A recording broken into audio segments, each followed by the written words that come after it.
Sa punto pong ito, pag-usapan na natin ang update patungkol sa mga programa ng administrasyon dito lamang sa Mr. President on the Go. Una nga po dyan, pinangunahan ni Pangulong Ferdinand R. Marcos Jr. ang pagsalubong sa panibagong batch ng mga umuwi na overseas Filipino workers mula sa gitnang silangan bilang bahagi ng patuloy na pagpapauwi ng mga Pilipinong apektado ng tensyon sa rehiyon. Kabuang 343 na repatriates, binubuo ng 317 OFWs at 26 na dependents mula sa Kuwait, Bahrain, Qatar at Saudi Arabia ang dumating po sa Villamor Airbase sa Pasay City bandang alas 6:30 ng umaga, Lunes, sakay ng chartered flight ng Philippine Airlines. Personal na nakausap ni Pangulong Marcos Jr. ang mga umuwi na OFWs at kanilang mga pamilya at pinangasawaan ng pamamahagi ng tulong, kabilang na ang pinansyal na ayuda, medikal na suporta at psychosocial counseling. Kasama ng Pangulo ang ilang opisyal ng gabinete, kabilang na si Social Welfare Secretary Rex Gatchalian, Migrant Workers Secretary Hans Leo Cacdac at OWA Administrator Patricia Yvonne Kaunan.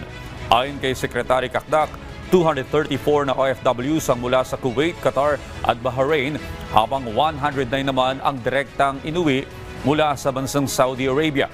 Nagpasalamat din siya sa pamahalaan ng Saudi Arabia na nagsilbing transit hub ng mga evacuation. Ipiniliwanag ni Cacdac na sarado ang airspace sa Bahrain at may mga restriksyon sa Kuwait at Qatar, kaya kinailangan ng land crossing papuntang Riyadh na tumagal ng humigit-humulang 7 oras. Sinabi rin niya na naghahanda ang pamahalaan na i-repatriate ang nasa 1,200 pang Pilipino sa mga susunod na araw, kasama ang paghahanda ng 2 karagdagang chartered flights mula sa United Arab Emirates. Pagdating sa bansa, tatanggap ang mga umuwi ng pinansyal na ayuda at reintegration services tulad ng livelihood assistance at employment facilitation. Mag-aalok din ng mga job opportunity ang DMW at maging ang DOLE. Magkakaroon din po ng libreng hotel accommodation at domestic flight para sa mga uuwi sa Visayas at Mindanao region, habang may libreng bus o libreng bus transportation para sa mga babalik sa iba't ibang lugar sa Luzon. Tutulong din po ang iba't ibang ahensya ng pamahalaan, kabilang na ang DTI, DOT, DA at TESDA na magbibigay ng libreng reskilling at retooling programs.